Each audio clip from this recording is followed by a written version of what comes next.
Hi, my name's Paul Grogan and welcome to my Games of the Month video log for August 2025.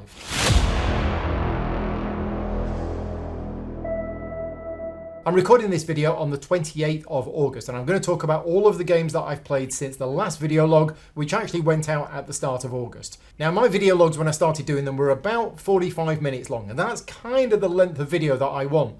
However, over the last few years, my video logs have got longer and longer, and that's mainly because I like the sound of my own voice, and I have a lot to say about games. You may have noticed that I'm quite passionate about games, and to be honest, I could probably easily talk for 10 or 15 minutes for every single one of the games that I cover in these video logs.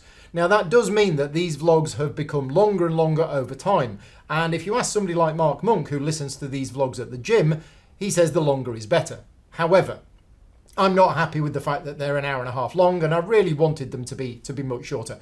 So I'm going to experiment this month, and what I'm going to do is I'm going to spend very little time talking about the games and we'll see how we get on. So off we go. Battle of Hoth, Captain's Chair, Dutch Resistance, Orange Shall Overcome, Thebai, Gaia Project, Fate of the Fellowship, Moon Colony Bloodbath, Primal the Awakening, Sanctuary, Jackpot, Movie Tricks, Echoes of Time, Agemonia, Earthborne Rangers, A Wild Venture. There you go. Thank you very much for watching, and if you are one of my Patreon supporters, you get access to a bonus video log where I actually talk about the games. I'm only kidding. Now, if you are a Patreon supporter, you do get access to a bonus video log where I rank all of the games that I've played this month. But yeah, that was a little bit short. But anyway, I'm going to now talk about all of those games and then we're going to talk about what's coming to the channel. We'll give you a Patreon update and all sorts of other things. So the first one to talk about is Battle of Hoth. Now it feels like about 2 or 3 months ago since I played Battle of Hoth, but apparently it was only about 3 weeks ago. Now I have played Battle of Hoth before and I did talk about it on the previous video log, but this is the month where I did the live playthrough. So the video is on the channel now. If you haven't seen my playthrough video for Battle of Hoth, I would strongly recommend going and watching it. It is a tutorial and playthrough video. We basically play through one of the scenarios in the game, and I specifically chose one of the later scenarios, rather than one of the earlier ones, because I feel that it shows the game off better. Now, I really like Battle of Hoth. It is essentially Memoir 44, but with the Star Wars theme. It is almost identical to Memoir 44, except they have managed to shorten the game. So a standard game of Battle of Hoth will take about 30 to 45 minutes to play. And I think basically what they've done is they've made the boards shorter, but they've made the scenarios so that they just don't take very long to play. I really like it. I'm a Star Wars fan anyway. And whilst the Memoir 44 system is essentially roll to resolve, and it is quite luck-based based on the dice, there is still some strategy in there. And for a 30 to 40 minute game, I don't mind it. So I think they've done a really good job with it. Now, my copy that I have of Battle of Hoth is still an ex-demo copy and it doesn't come with the campaign mode. So I still can't comment on the campaign mode, which does come with the game, not with my copy. But yeah, there is enough scenarios in there to keep you interested in playing it. And even though it does have dice to resolve, there's so many opportunities for tactical play within the game. Which units do you put where?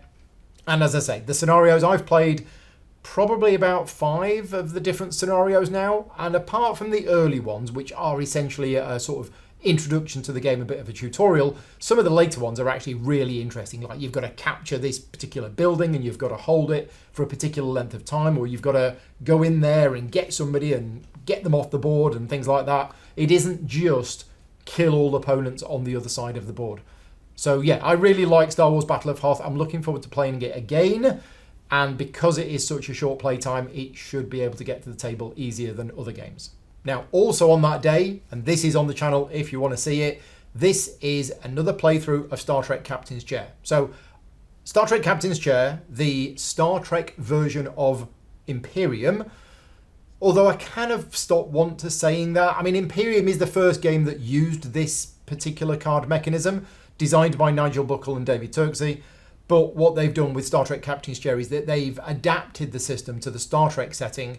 I believe it's a much, much better game. I have now got rid of my copy of Imperium, all of the Imperium stuff, because I can't see me ever playing it again. And I'm a Star Trek fan anyway. I'm a Star Wars fan as well, but I'm a Star Trek fan, and I do like this game. I've covered it many times on the channel. I've done lots of videos for it, and I've talked about it before. it is still a very complex game. So if you are looking for a nice light card game that's based on Star Trek, it's not that.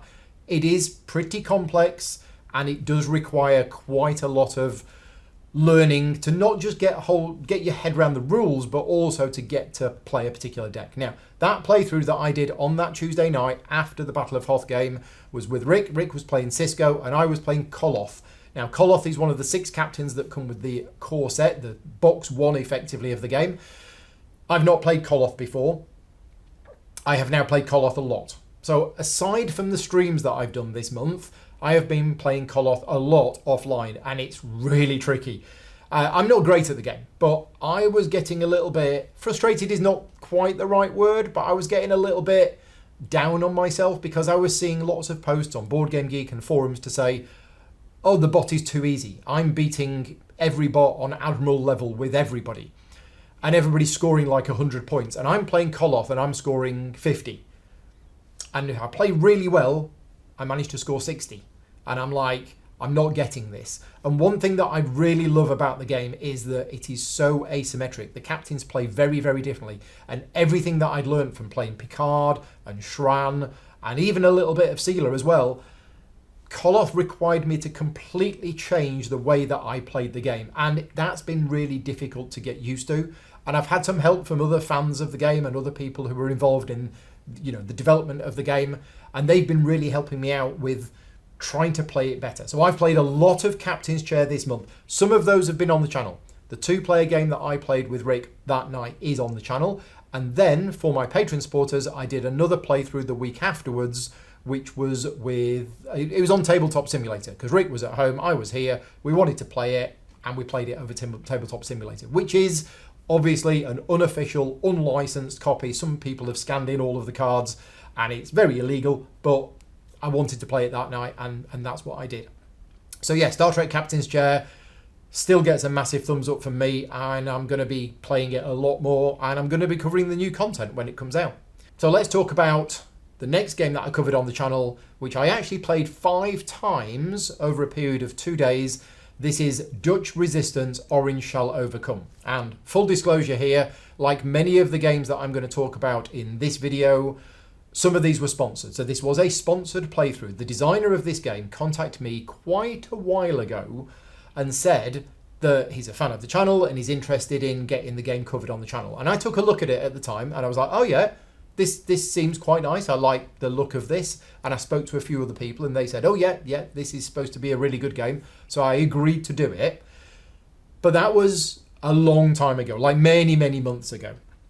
Anyway, Marcel, the designer, eventually got back to me a couple of months ago, I think, and said, right, there's been delays and everything else, but we're all done. We've done the second printing of the game and we'd like to send you a copy to cover it on the channel. And I was like, oh yeah, I remember talking about this one a long time ago. Let me have a look. Oh, okay, my schedule, unfortunately, is very full. I'm not going to be able to fit this in until November. And he said, oh, okay, that's a shame, but I understand you're very, very busy. Let's book it in for November. Anyway, that weekend, I was sat there looking at my diary, which is all colour-coded based on everything that I'm doing. And I looked at it and I went, wait a minute, there's a Friday here and there's nothing booked in. So I went back to Marcel and I said, actually, I can do Friday. Like, not next Friday, but it was like in a couple of weeks' time. So anyway, that's on the channel now. I think it's the 8th. That's it. If you're looking for a playthrough from me of Dutch Resistance Orange Shall Overcome, it is on the channel. It was a live playthrough from the 8th of August. I've got the date right. Yes, Friday the 8th of August. But what happened is I learned how to play it on the 7th. So the day before, Stuart came over in the afternoon and I did 2 games of it in the afternoon. One of them was the tutorial learning game, which actually comes with the game, which is really good. And then we did that in about an hour and a bit. So then we played another scenario of the game. Then on the Thursday night, I took it to my local games club and I played it there again. Then on the Friday afternoon, I played another practice game. And then on the Friday evening, we did the public playthrough. So if you are one of my Patreon supporters, you've got access to all of those other playthroughs that I did, apart from the one on the Thursday night, which was at the local club. But the public one was the one on the Friday night. So what do I think about this game? I will be honest with you here, bearing in mind this was a sponsored video and Marcel has since become one of my Patreon supporters. But full honesty here, this game blew me away. It blew me away in a very good way, and it made me go through quite a lot of introspective thoughts about what perceptions I have about a game going into it, because I was surprised. I was really surprised after playing the game on the Thursday afternoon. I went, this is really good. And I was surprised about the fact that I was surprised. And this is what I'm trying to get across here. I'm probably not explaining it very well. But I went into this game with various people telling me it was good. But I think I had a preconception that this is a designer that I'd not heard of. It's their first published game. It was a crowdfunding game. Now, this is the second printing or the second edition of the game that I've got. So I was expecting it to be good, but I just wasn't expecting it to be that good. And I was thinking, is it right for me to be surprised about it being so good? Anyway, I had a bit of a moment where I was trying to work out why I was so surprised it was really good. So let's talk about the game. This is a cooperative game, and it's set, believe it or not, around the Dutch resistance at the end of World War II. Now, this is not one of those games where you're actually fighting against the Germans.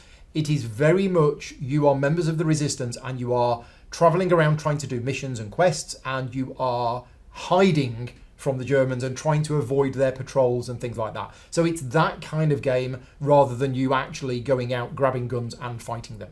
It is a fully cooperative game.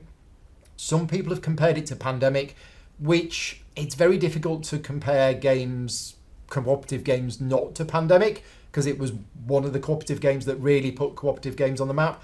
But I don't really think it is. I think it's very much its own game. But what you are doing is you are taking turns in the game to travel around the board. You are effectively collecting resources in order to complete missions. There are 5 particular adventures that come with the game. There is an expansion set, I believe, that's going to be offering more later on, but there are 5 included with the game. There's multiple difficulty levels. It plays 1 to 5 players. I've been told the solo mode is good. I've not tried it yet myself.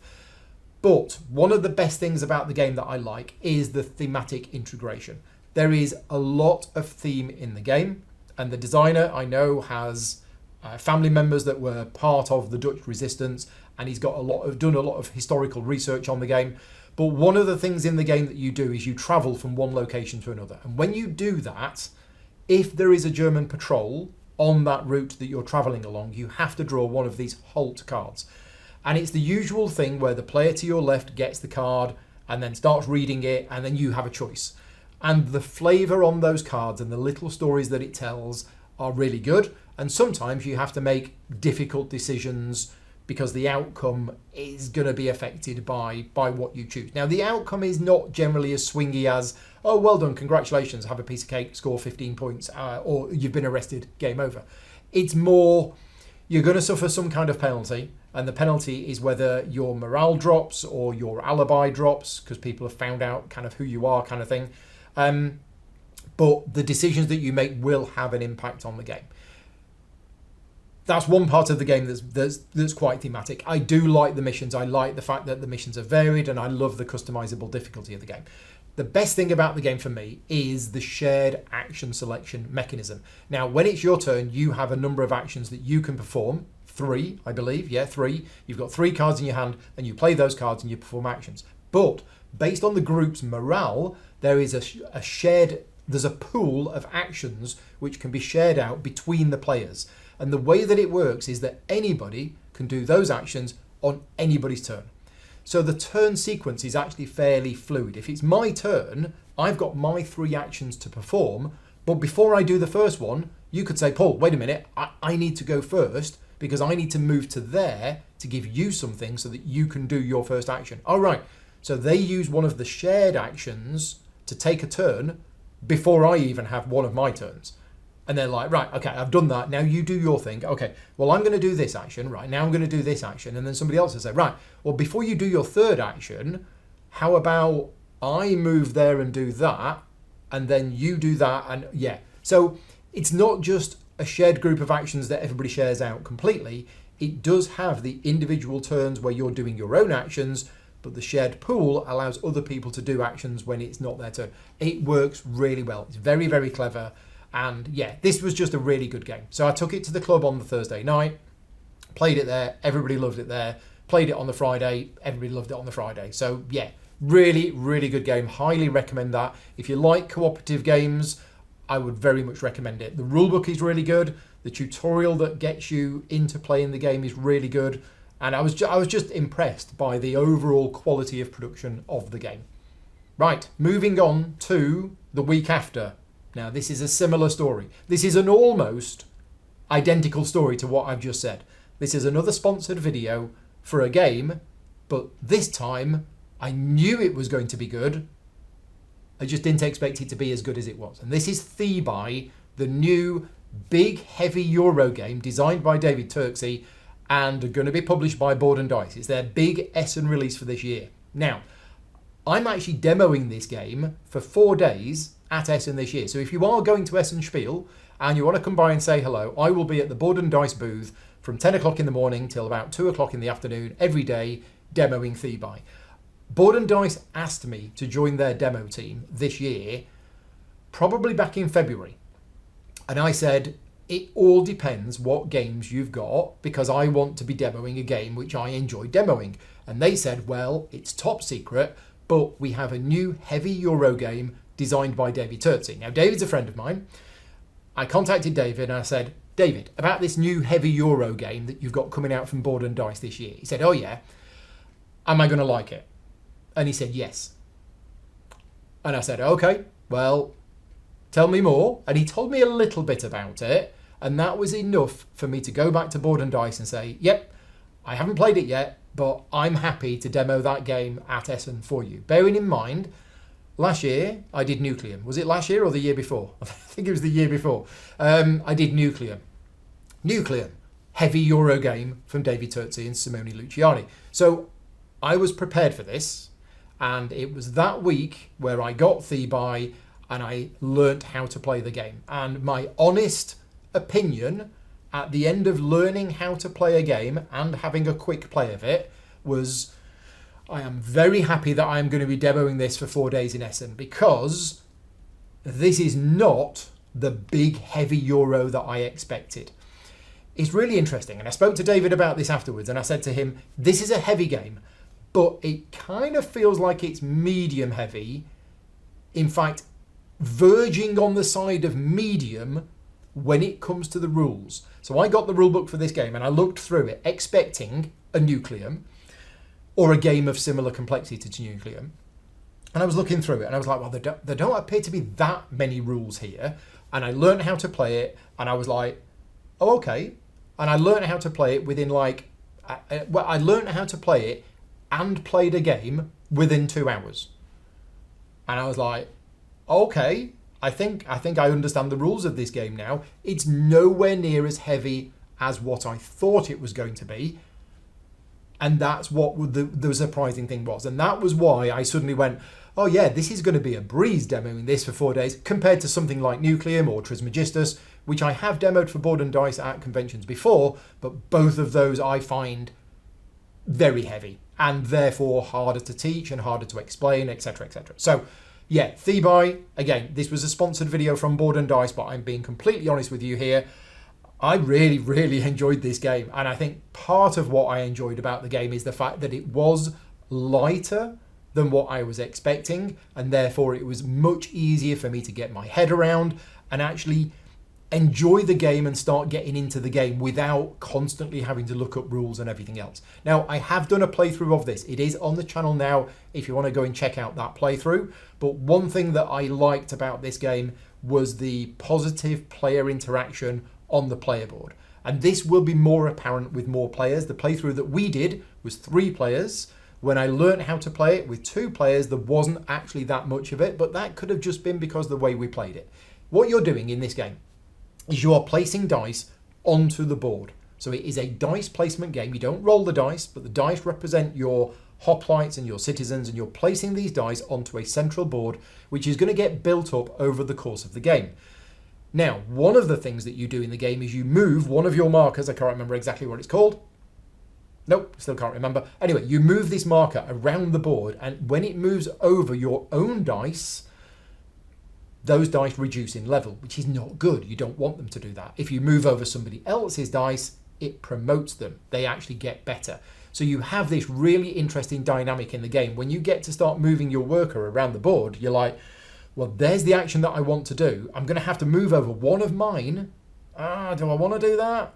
Oh no, maybe I don't want to do that. Okay, well, how can I get to do that action?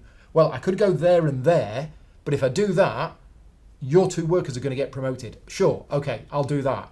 And you actually end up with, promoting other people's workers on the board while you're moving around the board. It's really clever. I like that part of the game. That's not the whole game. There's a lot more going on as well, but that is one part that I particularly liked about the game. Anyway, without going into too much detail, there is a playthrough on the channel for Thebai if you want to go and check that out. And as I say, if you are at Essenspiel and you want to get a demo of it, pop by in the mornings and I will try and fit you in with a demo.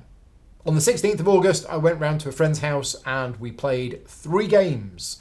First of all, we played Gaia Project with the expansion. Now, I've spoken about Gaia Project before, so I will try and keep this very brief.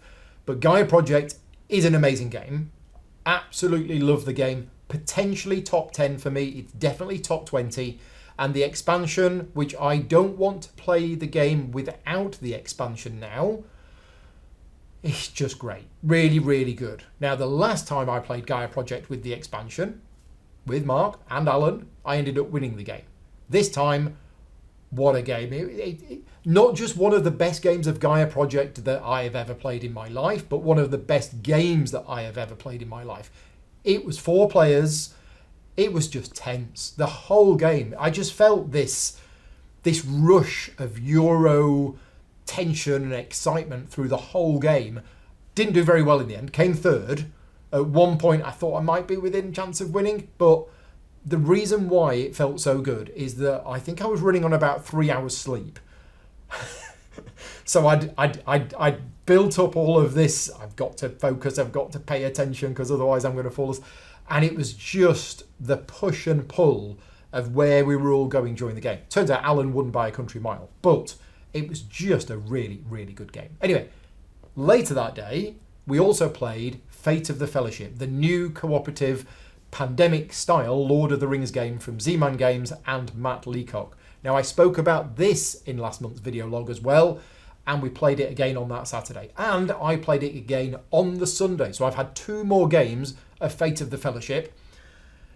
It's one of my favourite games this year, if not my favourite game this year. Now, we are in August now, and I remember at the start of the year where I was talking about Elder Scrolls Betrayal of the Second Era and Galactic Cruise.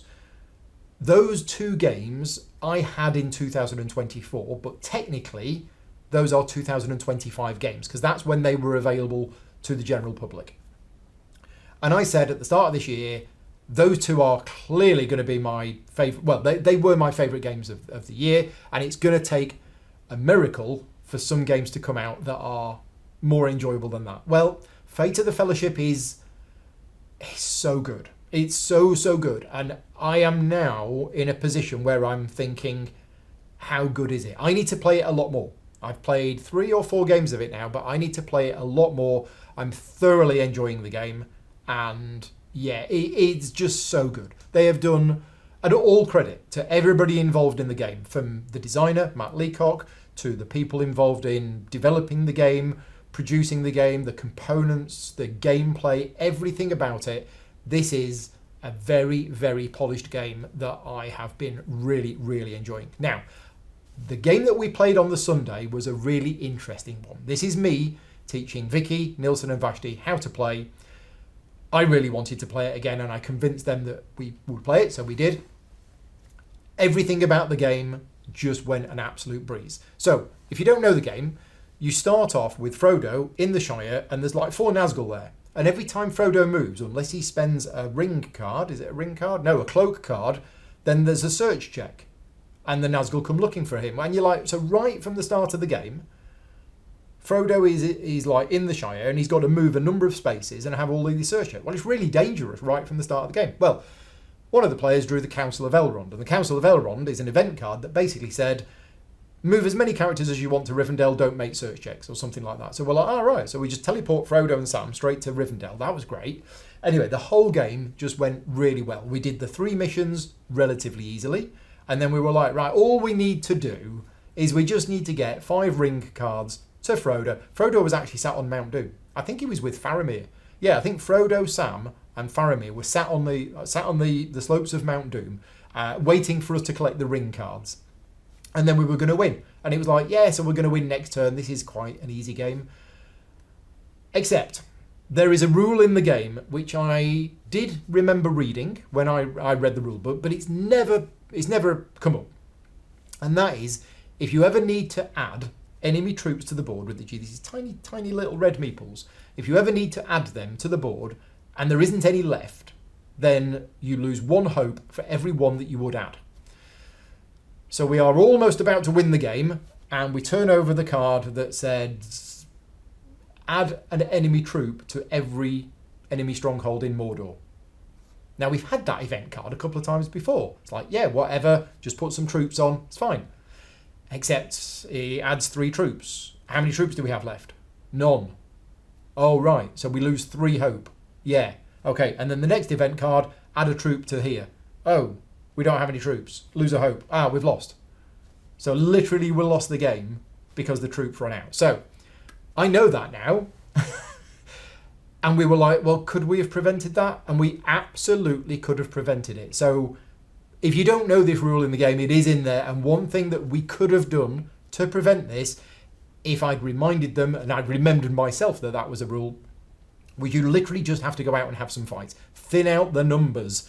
Cause a couple of fights with enemy troops in the game, not for any purpose other than to kill some of those troops and get them back in the supply, so that when you need to restock them, you don't lose hope instead. But yeah, what a fantastic game, Fate of the Fellowship. And it's going to get covered very soon on the channel. A week tomorrow, it's going to get covered. So yeah, that's going to be great. There is going to be a playthrough of Fate of the Fellowship coming very soon.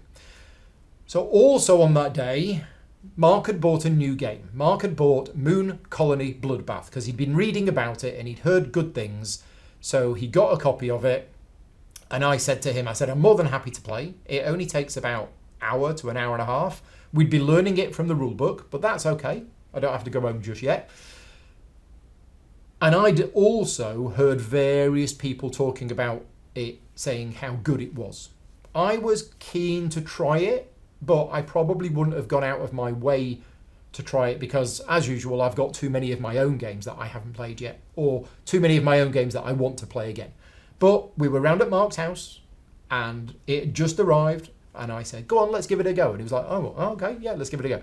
So we learned how to play it, and we played it. And then we played it again the next week, and it is a very good game. Now, Moon Colony Bloodbath is by Donald X. Vaccarino, if that's how you pronounce his surname, the designer of Dominion. And what he's done with this game is he's taken deck building and he's put a twist on it. There is deck building in this game, but it's a shared deck. Now, it's not a cooperative game. This is a competitive game, but there is a shared deck of cards. And during the game, you are going to be adding cards into that shared deck. There is no individual decks in this game. It is all about the shared deck. And thematically, this is like you're on a moon colony. I think it's kind of in the 50s, which is why all of the artwork and the graphic design looks like it's very old and outdated. I assume that's a stylistic choice. And you're all living there and you're all building farms and you're all habiting the moon and everything else. And then there are accidents and basically there's a bloodbath. The robots rebel, people start fighting each other.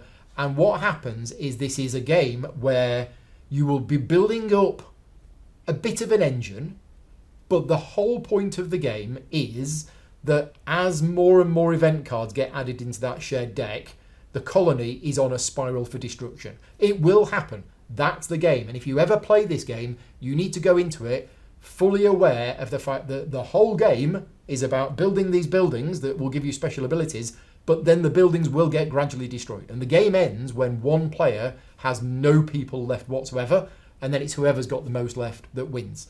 And it just, I wasn't expecting to like it as much as I did. The point is, the game works. Now, Mark had sold me this game incorrectly. He basically sold me a lie. He said, this is a silly nonsense game, but let's just play it. It's not a silly nonsense game. The theme of the game And the way that you've got these robot butlers rebelling and things like that is a little bit sort of tongue-in-cheek. But the game is a solid game. The game is a good game. The game works. It's very clever in the way that it works. And it's a perfectly good game. So yeah, really enjoyed that game. I don't own a copy myself. Mark owns a copy. But as I say, I've played it a couple of times now. I didn't find anything wrong with the game from a gameplay perspective. And it was good fun. Okay, next. Primal the Awakening. Now, I've been talking about Primal the Awakening for the last 4 or 5 months because we are playing through the campaign. And in August, we played through 2 sessions of it. Both of these are on the channel now. If you want to go and watch them, one was from 3 weeks ago, one of them was earlier this week. We have 2 sessions left of Primal. The campaign is going to end in September. And just as a reminder, I am doing a giveaway. Somebody can win a copy of Primal the Awakening with all of the expansions. It's worth hundreds and hundreds of pounds. If you are interested in winning a copy of Primal, what you need to do is go and check out one of my Primal playthroughs, probably the last one, and the details about how you enter the contest are all in there. But, wow. I mean, 2 fantastic sessions. One of them went really well, one of them didn't go so well, but we are near the end of the campaign now. The monsters are the toughest they're going to be. Our characters are maybe not quite as tough as they could be, but yeah, we are pretty powered up now. And the first game was just incredible. The way that ended, and I don't want to give too many spoilers away in case you are interested, but yeah, that game that we played against, who was it? Nagajas, I think? That was phenomenal. The end of the game just became, and I was a little bit concerned that this wouldn't make for a very good video, but we ended up with some absolutely extreme maths at the end of that video where we were calculating stuff that was going into the hundreds and something, and we had to do it multiple times because I wanted to make sure we got it right. And then it turned out we'd made a miscalculation and we had to do it again, and it was just so intense. But the amount of comments that people have left for me on the video to say, wow, that was an incredible end to the game, means that people didn't mind us basically doing fairly complex maths for about 5 minutes at the end of the live stream. The video that we did this week, where we were fighting against Morkras, it was going okay, but it didn't go too well in the end. But anyway, Primal the Awakening, I'm still loving it. Absolutely loving this game, and it is just a phenomenal. If you don't know anything about it, I'm not going to say too much because I've talked about it so much over the last 6 months. It's a miniatures game, it's a boss battler, but it is a pure boss battler. There's no real... Okay, there is a story, but you don't need to read it. It's all about the card play, fighting bosses. It's not dice rolls, it's deterministic. It plays a bit like Marvel Champions in the way that each player is playing cards into a sequence and triggering various effects. And as I say, the damage that you deal is all done with adding up numbers rather than any kind of random factor in terms of that. So yeah, Primal the Awakening, 2 sessions left. Really, really looking forward to the end of it. The big question is, will I play another campaign of it again? And the answer is, I hope so, because it's been very, very good. So moving on, next we are going to talk about Sanctuary. This was a sponsored playthrough. Fuelandspieler sponsored me to do a tutorial and playthrough of Sanctuary, and I was very happy about that. Now, I agreed to cover this game way back when. They contacted me in about, I think it was January or February, and they said, Paul, we're interested in sponsoring you to do some videos for us this year. Here's the games we've got coming out. Which of these would you be interested in? And at the time, they said, we're working on an Ark Nova style game. We don't know what it's called yet, but it is by the same designer, and it is essentially a lighter version of Ark Nova, but it is its own game. And I said, well, I really like Ark Nova, so I am very interested in that one. And Sanctuary has become one of the games that I've played possibly the most in the last 2 months. No kidding here. Now, this was a sponsored playthrough, so just take that into account when I'm singing this game's praises. I have played this game about 10 times now. I have taught this game to about 20 different people, if not more. I even taught this game to people and didn't then even play in the game. I just taught them how to play and left them to it. Everybody has really enjoyed this game. Everybody. And it's not often that a game gets liked that much by everybody who I've played it with. It is an extremely good game, and I've done the video on it. The video was like last week, if you want to check it out. But let's talk about some facts about this game. This is not Ark Nova Light. I'm going out on a limb, and I'm going to say that this is not Ark Nova Light. Yes, it has the same theme as Ark Nova. You're building up a zoo. Yes, it looks the same because they've got the same graphic design. They've used the same icons and everything else. And yes, it shares the same action selection mechanism where you choose an action and then you'll slide that to the left and all of the other actions move to the right and get stronger.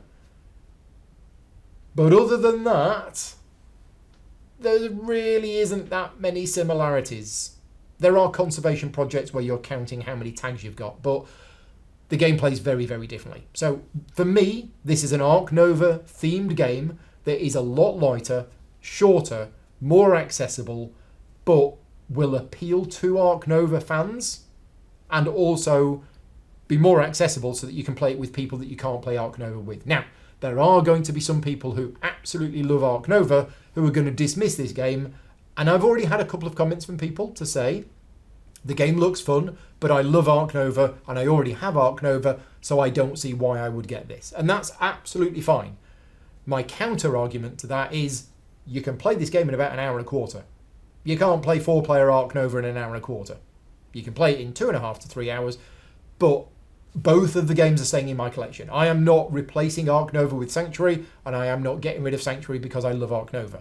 I am keeping both games in my collection, and there is a time and a place for both games. So yeah, Sanctuary, the playthrough video is on the channel now if you want to go and check that out. Now, that was a very busy Friday because also on that Friday, I played Jackpot. Now, the story behind Jackpot, which is the full name of it is Jackpot Set the Reel. This is Dranda Games' latest game.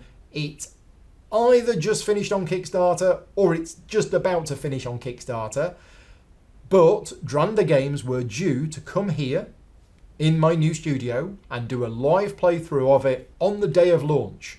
And Simon and Aidan from Dranda Games set off, and I was here and I'd got the studio set up, and I said to them, what time are you due to arrive? And they went, yeah, we're currently broken down. So it didn't happen. Unfortunately, we didn't manage to do that playthrough on the day of launch because Simon and Aidan didn't get back home till 8 o'clock in the evening after their car broke down. But we had a backup plan. And the backup plan was that Mark Monk from Ninja Geek Games, who has already done his own video on the game as a bit of a preview video, he would come over, he would teach us how to play, and we would play it. And that is live on the channel now. Friday afternoon, just gone, we did a live tutorial and playthrough of Jackpot. Now, that was a sponsored stream from Dranda Games. Dranda are one of my existing clients, and I do lots of sponsored videos for them. But this was a fun game. It was quite a light game, and I knew it was a light game going into it because it's in a small box and it takes about 30 minutes to play. But the theme of the game is the casino, what are they called? Slot machines. That's it. Slot machines. And what you do, every time it's your turn, you play 3 cards from your hand, which is representing the fact that you've pulled the wheel and the 3 things come up. So you play 3 cards from your hand, and based on the cards that you play, you will generate a certain amount of money. Now, you will use that money to upgrade the cards in your hand by flipping them over or buying advanced cards from the offer.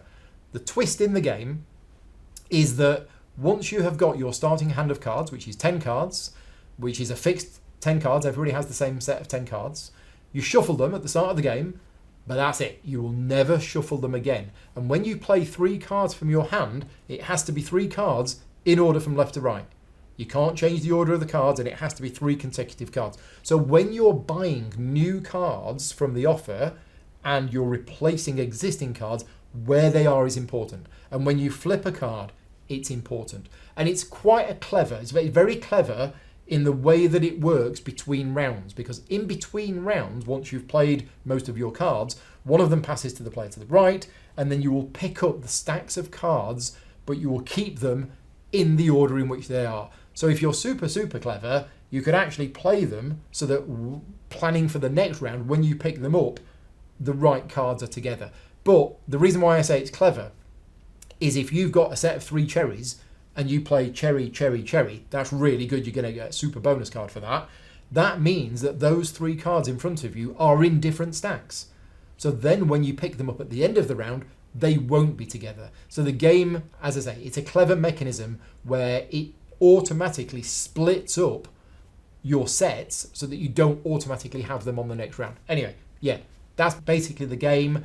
Check out the playthrough if you're interested, and check out the Kickstarter campaign if you are still interested in that.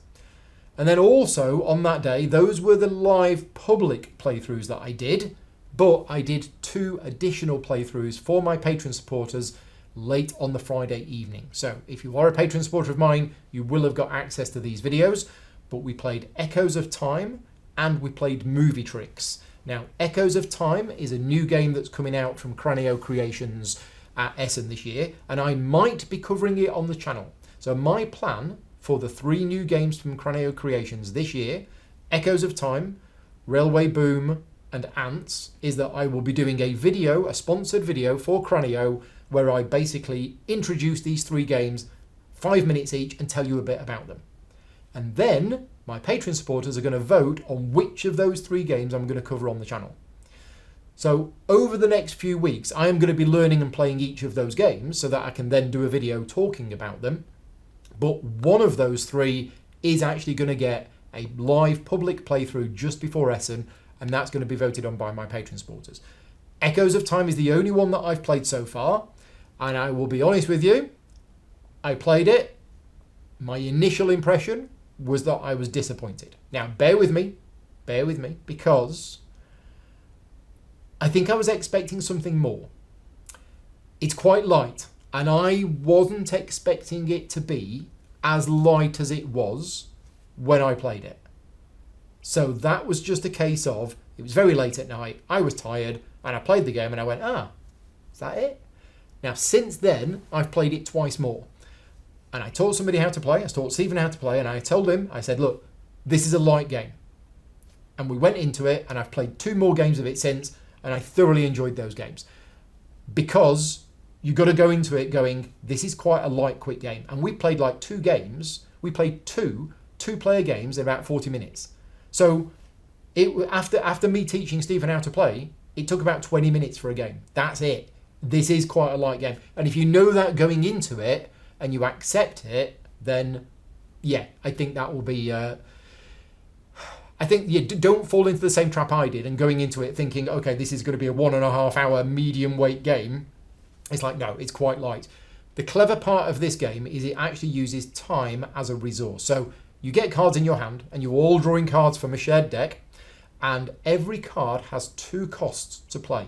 One of them is the number of other cards that you must spend from your hand, the Race for the Galaxy mechanism, which has been used many, many times before, and it works really well. The second one is time, and you have a player board in front of you with 5 time slots. So I might have a card that says, well, this card costs 2 cards to play, but it goes on time slot number 4. So I put it on time slot number 4, and basically it's going to gradually move to the right, and eventually when it falls off, that's when I summon the card, and that's when I put it into play. Now, there is an action that you can take in the game that pushes it along, but I quite like that. So yeah, it's a light card game. It plays really well. I have some minor concerns about replayability, just because there's not that many cards in the shared deck, but having played 3 times now, and every game did play differently for me, yeah, it's fine. For what it is, it's fine. If you're expecting a medium weight 90-minute Euro, it's not that. And then Movie Tricks. Now, Movie Tricks is getting a sponsored playthrough on my channel. I don't think it's this month. I think it might be September. I can't 100% remember. I'm going to talk about it later on. But Movie Tricks is one of the 3 games that are coming out this year from Aporta Games and Chili Fox Games. So Aporta Games and Chili Fox Games, they're not the same company, but some of the people who work for the same company. So my main contact, Elif, he works for both of them. So every year they send me 3 copies of all of their new games. One of them is for me and for the library. One of them is for a giveaway, and one of them is for the charity raffle. Movie Tricks is the little trick-taking card game that is coming out from Chili Fox, and it's going to be released at Essen this year. So yes, I am doing a sponsored playthrough video for this later on this year, but this is a really good game. It's a trick-taking game, it's a competitive trick-taking game, but it has a theme, and the theme, for once, in a trick-taking game, it actually works. We were like, wow, we're actually making movies here. And what you do is you're actually trick-taking, but the cards that you play into the trick for that turn are not the ones that you win. What you're doing is you're winning the previous cards. So we played a 3-player game of it, and I think there's 3 cards on offer, if I'm remembering it correctly, and those 3 cards are on offer, and then we do a trick-taking round, and whoever wins that trick-taking round gets the first choice of the cards that were the ones that we used in the previous round. So those cards go, and then the new cards come in. So you're kind of trying to win the previous round's cards, which is quite interesting. But you're also doing 4 little mini games. So you're placing your cards in 4 columns. You've got like computer-generated special effects. You've got the actors. You've got the music, and you've got the script, I think it is. And each one of those columns scores in a different... Oh, props. That was it. Props. Each one of those columns scores in a different way. Anyway, it works really well. It is a little bit more complex than your normal trick-taking game, but not so much that it's going to be a problem. And yeah, I've only played 1 game of it, and it was a learning game. I will be covering it later on in the month. But yeah, we all really enjoyed that one. We've also played 1 more session of Agemonia in the month. It was going to be 2. Mark and Sally came round early on Sunday, and the whole plan was we'd play 2 scenarios. However, scenario 15 took us 4.5 hours. And that was a short scenario, apparently. So yeah, it was brilliant. I've spoken about Agemonia so much over the last couple of years that I don't want to rehash everything that I've said about it before. Agemonia, it's still fantastic. It's a fantasy cooperative adventure game, campaign style, that takes a number of chapters to play. We've just finished scenario number 15 for those people that are interested. And I can't really talk about this because of spoilers, but at the end of chapter 15 you get a big choice. And we chose one of the options, and I was actually surprised the other option was in the game. But it is in the game, and we could have chosen it, but we decided not to. So yeah, scenario 16 is going to be next, which is quite a big one, I believe. But yeah, Agemonia, still thoroughly enjoying it, still fantastic. Also, Earthborne Rangers. I was a little bit disappointed that because of my busy schedule over the last month, I wasn't able to go back to Earthborne Rangers every 2 weeks like I said I was going to, but we did go back to it this week. So part 3 of my Earthborne Rangers campaign is on the channel now if you are interested in watching that. The Agemonia one, by the way, was not streamed because that's played with Mark, Sally and Vicky, but the Earthborne Rangers one was. So on Tuesday of this week, Stephen came over and we did part 3 of our Earthborne Rangers campaign. Again, this is another game that I've spoken about quite a bit over the last few months, so I won't regurgitate all of that information again. I will just say Earthborne Rangers, love the game. I absolutely love this game, and I love what they've done with this game. Now, we had a very punishing day 2. We had an equally punishing day 3. What we did is we started day 3 on a mountain location, and the mountain locations are quite dangerous. And our current mission is that we were searching for somebody, and the way that we had to do that is we had to get 8 trail tokens onto this card. Now, you only gain trail tokens if you put a feature into play. If a feature comes into play, you put 2 tokens on it. And then when that feature leaves play, you move the tokens on it onto the card. Sounds simple? Yeah, except there are things that can remove tokens from the card. So even you might think, well, that's dead easy. We just get 4 features out. Each of them comes with 2 tokens. Transfer those 2 tokens onto the card. Job done. Yeah, except we got this feature out, and then an effect happened that said remove 1 trail token from the card. And we're like, oh, it's because the trail's gone cold. It's all very thematic. Anyway, what I do want to talk about, and I'm curious to know what you think about this, if you are an Earthborne Rangers fan, please go to that video and leave me a comment, or leave me a comment on this video. But what happened is, we ended that day, day 3, with 7 tokens on the search card, which means we were so close to finding him. 7 tokens on the card, and we ended the day. So I looked up what happened, and I asked people in the chat. I said, so what do we do? Because our campaign notes say that we're on that mission, do we keep track of the fact that we've got 7 tokens on the card? And they went, well, no. The official rules are that you are still on that mission, but you don't carry over any progress from one day to the next. And I was like, I love this game. I really, really love this game. Don't get me wrong, but that feels non-thematic and also a bit too punishing. So we are probably going to house rule it to say we've lost half of the progress rounded down, but to lose all of that progress effectively means we had a wasted day. Now, there's 2 ways of looking at this, and I spoke about it on the Earthborne Rangers Discord server, which is a fantastic community, really good people there.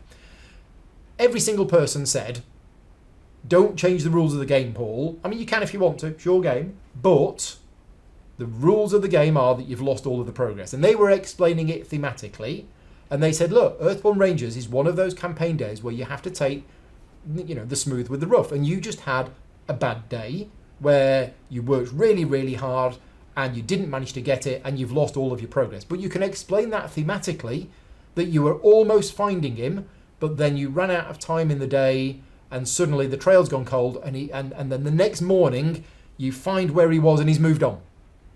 You can explain it thematically, and that does tell a story. I get that. I absolutely get that. On the flip side, life is short, time is short, and I have limited time to play all of the games that I have. And effectively, if we don't carry any progress over from one day to the next, that play session that we had, which was only about 2 hours, 2.25 hours, but that was a wasted session, literally a wasted session. We gained nothing. There's no like XP in this game or anything like that. We gained nothing. We didn't progress any story whatsoever, and I'm in 2 minds. Part of me is thinking, well, I'm gaming rules. I should play the game by the proper rules of the game, and the proper rules of the game are you lose all of your progress. And thematically, yeah, I can see how that would make sense. And the other part of me is like, I don't just want to play another session where we're doing exactly the same as what we did before. And this is the same if you just go back to Primal the Awakening. Primal the Awakening is a campaign game that we are playing, and we've been playing for the last 4 months. The official rules of Primal the Awakening are that if you do not defeat a boss, you have to fight that boss again. And if you don't defeat the boss again, you have to fight it again. That's the game. We're not doing that. We are counting our victories, but we are treating it as a win so that we move on to the next one. And the reason for that is, again, the same fundamental issue.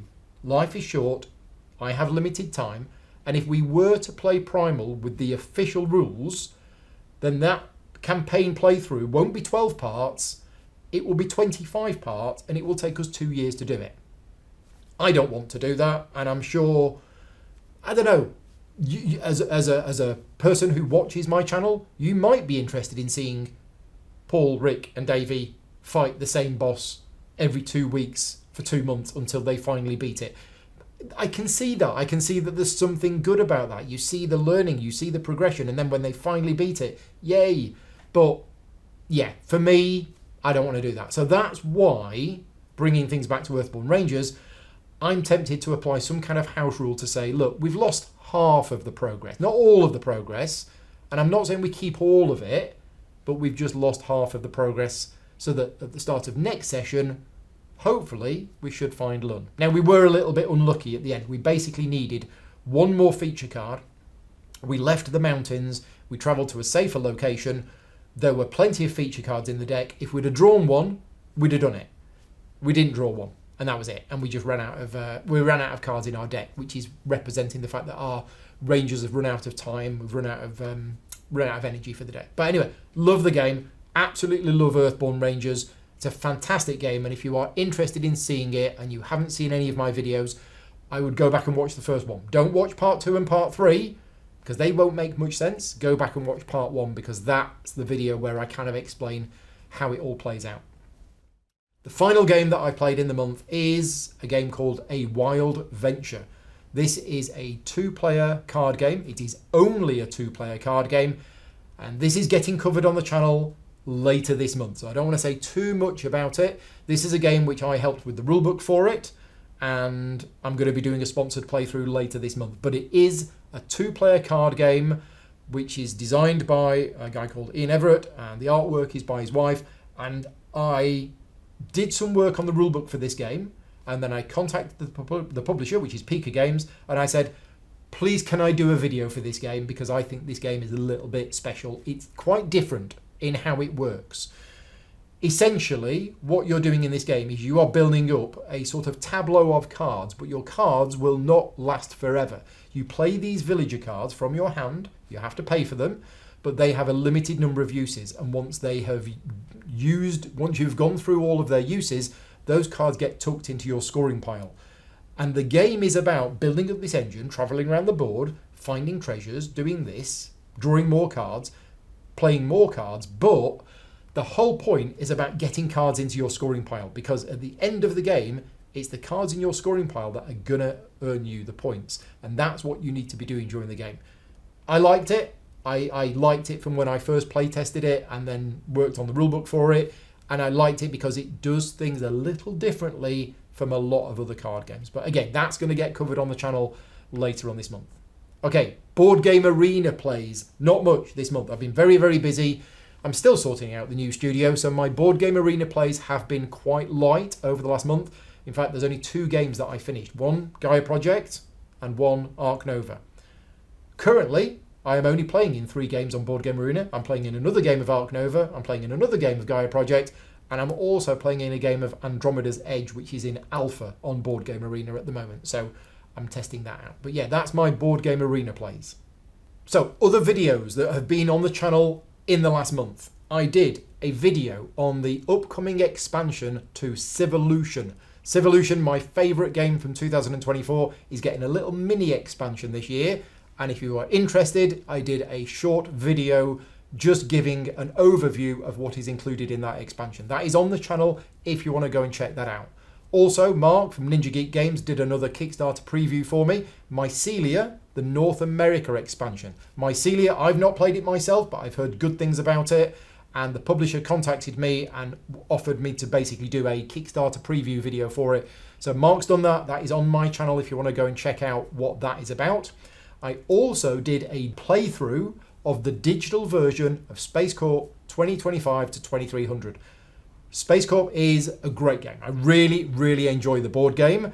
And there's a digital version which, as of this week, is now available on Steam to play on your computers. There's a mobile version coming soon. But if you like Space Corp and you don't mind playing digital games, then go and check that out. I have done a playthrough of the first 2 eras.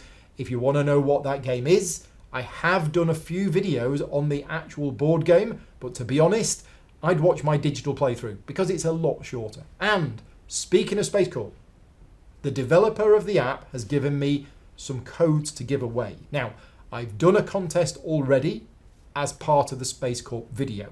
Those 2 codes have been given away yesterday. So yesterday I did the draw for that contest and those 2 codes have been given away. I have 1 more code to give away.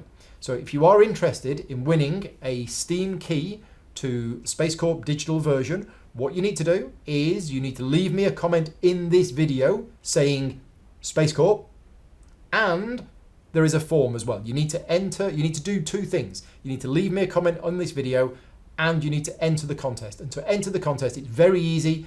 There is a link in the description of this video, or if you're listening to this as a podcast, it will be a link on the podcast.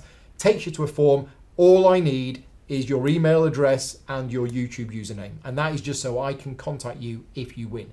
But yeah, leave me a comment on the video and enter the form, and I will do the draw on Monday the 8th of September. So Monday the 8th of September, I will do the draw for 1 final key for Space Corp Digital. Again, thank you to the developer of that for giving me those keys to give away. And also, live on the channel, as of this morning, is my special 100th celebration video. Go and check it out. It's only a short video, and there's lots of other content creators mentioned in it. So yeah, that is live on the channel now. Right, what's coming up on the channel? Well, It's about to get very, very busy. This is Paul in the editing room, suddenly realising that I forgot to tell you about the 2 games that I'm doing a playthrough of tomorrow. Now, these are tomorrow as I'm recording this video, but by the time you're watching this video, these will have already been on the channel. This is a solo playthrough of Tianxia and also a 3-player playthrough of Luthier, the game from Pavison Games about building instruments in an orchestra. So yeah, those are happening on Friday, 29th of August. So I should be putting the finishing touches to the how to play videos for Perseverance episodes 3 and 4 this weekend. Ideally, I wouldn't be working at a weekend, but I really want to get these videos done because the container is due to arrive in Australia fairly soonish, or it has arrived, and distribution is going to be happening in Australia at some point in the next couple of weeks. So I've rejigged my schedule and I'm bringing the final editing of Perseverance videos to this weekend, and I'm hopefully going to be getting it finished this weekend. If you're a patron supporter of mine, I will be posting the links to the finished videos on Slack. It won't go public just yet because I always allow my patron supporters a few days just for them to watch the videos and find any last minute changes that are needed. And there are normally a couple of little errors that do get spotted. So I want to make sure that the videos are, 100% perfect before they go out to the public. But they should be going out within a week or so. Then, next week, Tuesday night is Arkham Travel Guide. So, Crow D, who I did a video for earlier this year, Nippon, they did the new version of Nippon, they have a roll and write game, an Arkham horror themed roll and write game, in fact 2 of them, coming out later this year. And I'm doing a video on both of them, and that's happening on Tuesday night. These are sponsored videos. It is based on a previous game that they've done called En Route, I believe, where you're basically adding tourists, you're drawing tourists on a map and then drawing a route. Anyway, that's happening on Tuesday. There will be 2 live streams. The first one's going to be live at 8 o'clock. The second one's going to be live at 10 o'clock. And I'm going to be covering both of their games. That's happening on Tuesday. Wednesday, we're off to the zoo for the day. Assuming that it stops raining, we're going to be off to the zoo. So that's a busy day for us. Thursday, Deckers. The new game that's coming out, designed by Richard Wilkins or Ricky Royal or Box of Delights, published by Deep Print Games. I've been excited about this game for many years because, this game's been a long time coming, but that's happening next Thursday, like a week today. Wow. I'm a little bit excited about that one. Friday, I am going to be doing a solo playthrough of Thebai, the game that I talked about earlier on, so I'm covering solo mode on Friday. And then we're playing Fate of the Fellowship in the evening. I said it was coming, so that's a busy week next week. Now, a lot of those videos are sponsored. Some of them are not sponsored. And I will be fitting in some unsponsored videos whenever I get a chance in between. What about the week after? Well, before we move to the week after, Saturday. Saturday, the 6th of September, Don't Starve. The prototype copy of Don't Starve is literally on the way to me right now. It's probably on a boat or on a plane somewhere, and it should be with me at the end of this week. And a week on Saturday, as you're watching it, the next Saturday, 6th of September, I'm going to be doing a playthrough of Don't Starve. That's happening in the afternoon. So whatever your plans were for Saturday, cancel them and stay in and watch us play Don't Starve instead. The video will be available later on, as always, with my live streams. But that's happening on Saturday. Sunday, I'm out at a games day. There won't be any content on the channel, but I'm going to be playing games all day. The week after that, it's a little bit quieter, but Tony Boydell and the team from Naylor Games are coming over, and we're going to be covering Snowdonia, the new version of Snowdonia with a scenario which hasn't been seen before. That's happening on the Monday, which is the 8th of September. Monday, 8th of September. The guys are coming over here. I'm going to pick Tony up at the train station. And we're going to be doing that. Now, I quite like Snowdonia, but to be honest, having Tony round and having James round and having the rest of the team round, it's going to be great. It's going to be a really, really good day.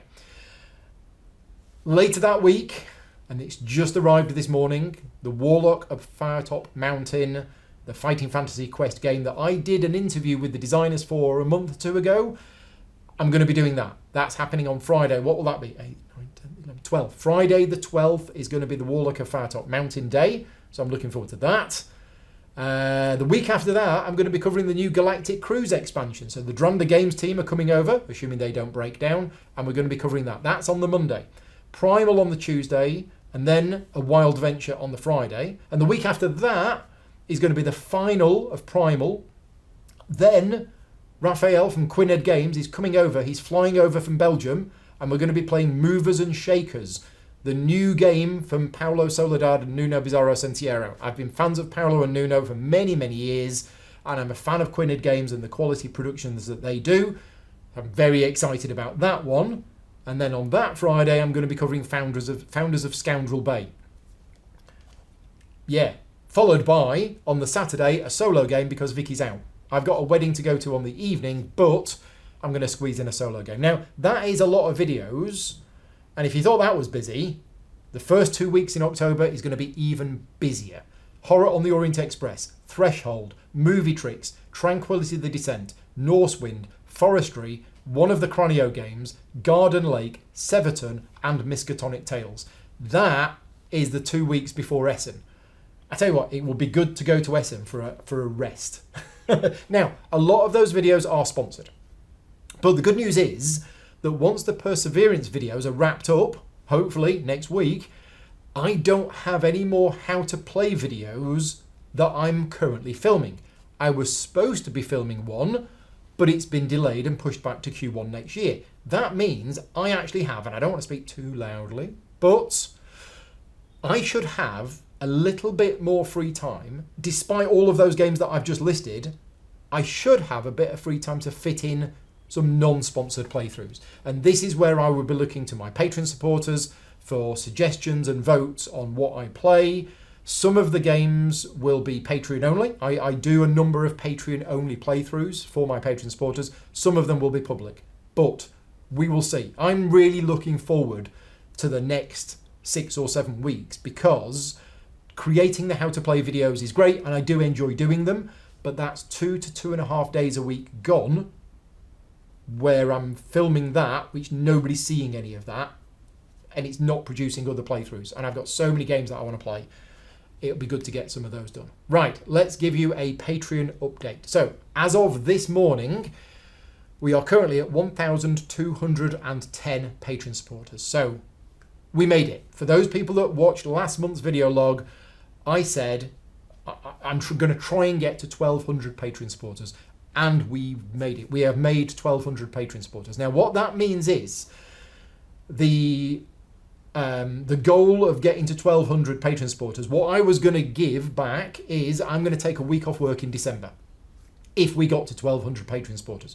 We have, so I'm going to. So that is now in my diary. I am taking the first week in December off work, and I am going to be doing playthrough videos all day, every day. So it's not really off work, but none of them are going to be sponsored. So it is a week off from my paid work to produce more content for you as a thank you for your support. Now, we are almost at the start of the month. I'm filming this video at the end of August. This video isn't going to be going out until probably next Monday, at which point it will be the start of September. And what normally happens is at the start of every month, I lose about 20 Patreon supporters. So if you're watching this video and you think, that's fine, Paul's already made 1,200 Patreon supporters, I don't need to support him now. Actually, it is very, very likely to dip below 1,200 at the start of next month. And that's just because the normal attrition rates with people whose credit cards expire and then they don't bother renewing, that's what happens at the start of each month. So I will say again, if you are watching this video and you don't currently support me on Patreon, if you are in a position to be able to do so, then I would appreciate your support. And I'd like to try and keep above 1,200 in order to keep that date in December. I am going to do that date in December no matter what, but I'd like to make it a regular thing. On screen now is a list of all of the people who have supported me in the last month on Patreon at supporter level or higher. So a big thank you to all of you for your support. And also, as always, a big thank you to everybody else who continues to support me on Patreon. And as I mentioned earlier, some of the playthroughs that I do each month are actually exclusive to my Patreon supporters. So the ones that I've done in the last month, the Echoes of Time one, a Wild Venture, there was a Captain's Chair one, Movie Tricks, as well as all of my learning videos for the games which I actually have done public playthroughs for, they are all available to Patreon supporters. So you do get extra content if you do support me on Patreon, if you have time to watch it. I already do probably more content than most people can watch, but there is extra content there if you want to watch it. Now, what I will say is that my new goal, since we've made 1,200, is 1,225. If we make 1,225 Patreon supporters, because it's good to have a goal, I'm going to permanently increase the amount of money that I give away in my live Q&As to £75 if the winner is a Patreon supporter. So for those of you that don't know, every month I do a live Q&A. And in that live Q&A, I give away £50 worth of games vouchers to Games Law. Now, £25 of that comes from me, and £25 of that comes from Games Law. And last month, just as a celebration thing, I decided to up it to £75. Now, I've not done the draw yet for last month, but somebody who entered the Q&A contest for last month is going to win £75 worth of games vouchers. So my next Patreon goal is, if I make 1,225 Patreon supporters, I will increase the amount of money that I give away in each live Q&A to £75 if you are a Patreon supporter, or £50 if you're not a Patreon supporter. It's all very confusing, but essentially, I don't just want to have these goals of the Patreon campaign where I don't give anything back. So I thought, well, yeah, let's do that, because that's an easy thing for me to give back. Plus, with the cost of games going up all the time, £50 worth of vouchers, when you include postage, doesn't actually get you a big game anymore. Charity payments for this month. So again, for those of you that don't know, I give all of my advertising revenue, not just from this video, from every video that I do, every month, all of the advertising revenue, which works out between £500 and £550, it all goes to charity. And this month, I'm splitting it between two charities. So one of them is a charity fundraiser for a charity called Jay's Aim, which is a charity based in the southwest of England, which has been set up to help reduce the risk of cardiac arrest in young people. Now, a friend of mine, Mark, who you've seen on the channel a number of times, Mark took part in basically a thing which was run around the clock. What they did is they organised, the Cranbrook running group, I think it was, organised this run around the clock where for a 24-hour period, there would be somebody always running. So starting at midnight one night, somebody went out and ran for an hour, and then somebody else ran for an hour at 1 o'clock in the morning. It wasn't people running for 24 hours, but over a 24-hour period, there were people running all of the time. They raised about £1,000 for charity. I'm going to give them an extra 250 on top of that. So that's going to happen. And the other fundraiser that I'm going to give is the Chrysalyis Youth Empowerment Network. I've spoken to Ben Parkinson, who helps organise things for that, and they've got some things going on at the moment. They were doing a particular fundraiser to raise money for an operation for one of the people out there. That has already reached its goal. So I've contacted Ben this morning to say, look, I'm happy to donate some money to you, but tell me which particular fundraiser you want me to donate to. And this is Paul in the editing room. I've actually heard back from Ben after filming the video log while I'm editing it. And he basically said, yeah, that fundraiser that was for raising money for an operation, that was fairly urgent. And somebody contributed the last remaining money to get that done. So that is no longer open. But he is doing a couple of other things as well. He's got a law student that they're raising money for. And also they've got an athletics event where they're trying to raise money because the board game convention, the road has been torn up by lorries and they're having to hire a lot of kit and equipment in order to clear the road so they can actually host their board game convention. Essentially, there is a fundraiser that I am going to contribute to. There is a link to that in the description of this video. So if you are interested in checking that out, there's actually two different crowdfunding links. I'll put the link in there, but it is all for the Ugandan charity that supports kids through learning educational skills with life skills, becoming adults, and there's a board game related theme to it. So yeah, check out the links to that if you're interested and if you're able to contribute. And I said this last month and I didn't get any other responses. So I'm going to ask again. If you have an idea for a charity for us to donate to, please let me know. If you're one of my Patreon supporters, drop me a message either on Slack or email or leave me a comment on this video.